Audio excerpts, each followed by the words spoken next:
अब सीबीआई के हाथ में आई केजरीवाल की जिंदगी, ना शीश महल बचेगा ना राजनीतिक भविष्य।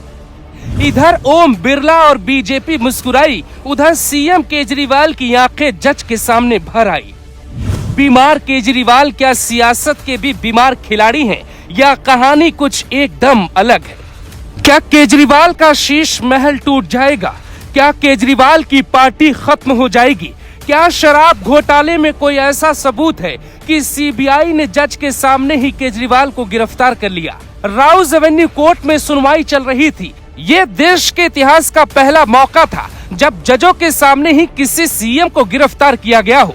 क्या केजरीवाल बीजेपी के बनाए जाल में बुरी तरह फंस गए या केजरीवाल को समझ में आ चुका है अब उनके पास कुछ बचा नहीं है? केजरीवाल को पहले ईडी ने गिरफ्तार किया, केस था मनी लॉन्ड्रिंग का। अब सीबीआई ने गिरफ्तार किया, केस बनाया है शराब घोटाले का। शराब घोटाला ईडी के मनी लॉन्ड्रिंग केस से ज्यादा बड़ा बताया जा रहा है। कहते हैं केजरीवाल अब मनीष सिसोदिया की तरह लंबे वक्त के लिए जेल चले गए। कहते हैं शाम का सूरज ढलता है तो अपनी परछाई छोड़कर चला जाता है। दिल्ली में शराब घोटाले की पहली गिरफ्तारी 28 सितंबर साल 2022 में हुई थी। उस वक्त एक प्यादा पकड़ा गया था जिसका नाम था समीर महेंद्रू। ईडी ने कोर्ट से कहा था कि समीर महेंद्रू देश का बड़ा शराब कारोबारी है। ईडी ने दावा किया था कि उसने 2 अवैध ट्रांसफर किए। पहले वो दिल्ली के डिप्टी सीएम मनीष के करीबी दिनेश अरोड़ा को 1 करोड़ देता है, फिर एक बिचौलिए अर्जुन पांडे को 2 से 4 करोड़ कैश में देता है। यही वो प्यादा है जिसके बाद दिल्ली की पूरी सरकार बुरी तरह फंस गई। ईडी ने कोर्ट में बताया था विजय नायर के कहने पे पूरी स्क्रिप्ट तैयार की गई थी।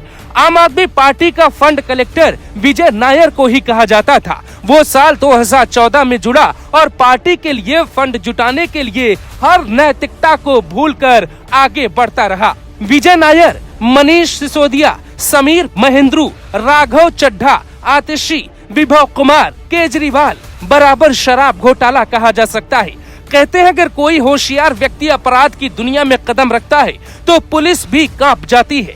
ऐसे ही जब कोई पढ़ा लिखा नेता घोटाला करता है तो सीबीआई को भी सबूत जुटाने में लंबा वक्त लग जाता है।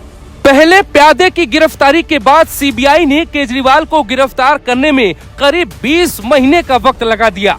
दिल्ली सरकार पूरी तरह से कोर्ट के चंगुल में फंस गई है। वो इसलिए क्योंकि मनी लॉन्ड्रिंग केस में सबूत ज्यादा नहीं थे। हालांकि शराब घोटाले में सबूत और गवाह दोनों मौजूद है। सीबीआई और ईडी ने केजरीवाल तक पहुंचने में कई रास्ते बनाए, मंजिल सिर्फ केजरीवाल थे। इसीलिए जज साहब भी चाहकर सीबीआई को गिरफ्तार करने से रोक नहीं पाए। 2022 में ईडी सीबीआई की पहली सीढ़ी समीर महेंद्रू बने, दूसरी सीढ़ी पी शरद चंद्र रेड्डी, तीसरी सीढ़ी विनोय बाबू तो चौथी सीढ़ी विजय नायर बने।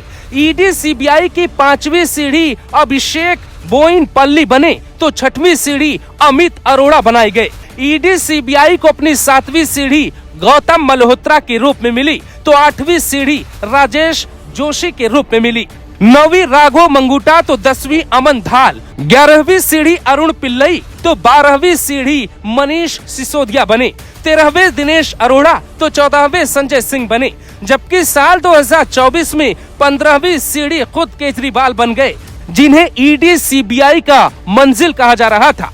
तो क्या केजरीवाल जिन्हें अपना प्यादा बना रहे थे वही केजरीवाल के लिए काल बन गए? अपने ही सांप सीढ़ी के खेल में केजरीवाल के प्यादे ही उनके लिए जहरीले सांप साबित हुए।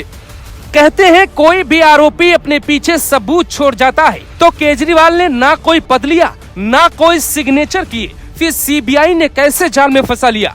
दिल्ली का शराब घोटाला एक बहुत बड़ा उदाहरण उनके लिए है जो कहते हैं बच जाएंगे, सबूत नहीं छोड़ेंगे तो कोई पकड़ नहीं पाएगा। ये बात खुद केजरीवाल भी जानते हैं कि दिल्ली में जो हुआ वो ठीक नहीं हुआ है।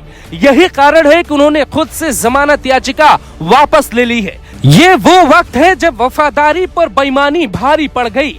एक नायक से केजरीवाल शराब घोटाले के आरोप में गिरफ्तार होंगे, ये किसने सोचा था? शाम का सूरज अपनी परछाई छोड़ जाता है, ठीक वैसे ही हर एक बेईमान अपना इतिहास लिख जाता है, जिसे कोई पढ़ा लिखा समाज नहीं पढ़ता है। केजरीवाल का चैप्टर अब देश के सामने आने वाला है, क्योंकि खिचड़ी पक गई है। बस सीबीआई और ईडी खिलाने का इंतजार कर रही है।